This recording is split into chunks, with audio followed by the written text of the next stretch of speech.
Сабақтың мақсаты оқушыларға магнитті азимутты анықтау, көкжиек тұстары мен бағыттарын жергілікті заттары бойынша анықтауға жаттығу, үйрету.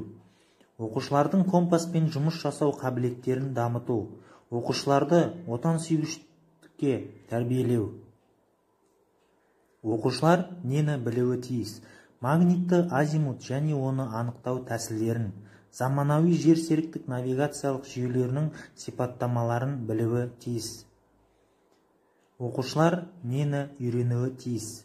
Магнитті азимутты анықтауды, азимутпен берілген жерде бағыт табуды үйренулері тиіс.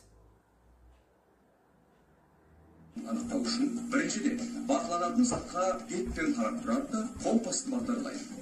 Осы кезде магниттік мензердің солтүстік ұшы лимиттің нөлдік бөлік белгісіне дәлме-дәл қарсы келуі тиіс. Екіншіден, компасты бағытталған қалпында ұстап тұрып, қақпақты бұрып, ойықтың көздеу тетігін өзіне қаратып, ал қарауылды бағдарланатын затқа қарай қою керек. Үшіншіден, қарауылдағы көрсеткішке қарсы бағыттағы лимит бойынша градустық санды оқиды. Және бұл анықталатын бағыттың магниттік азимуты болып табылады. Бағдарға дейінгі магниттік азимут 204 градус. Тұратын болса, онда тұру нүктесін жүріп өтілген жұптық адым саны жазылады.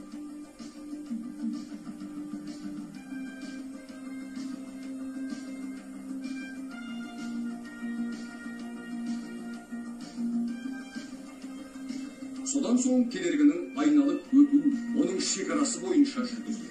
Белгіленген бағдарға шыға отырып компас бойынша керекті бағытты анықтап алады да маршрут бұрылысының кезекті нүктесіне қозғалысты жалғастырады.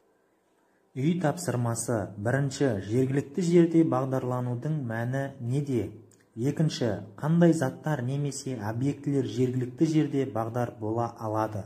Үшінші, Адрианов компасының құрылысы туралы айтып беріңдер. Төртінші, азимут бойынша қозғалу үшін мәліметтерді даярлаудың ерекшелігі неде?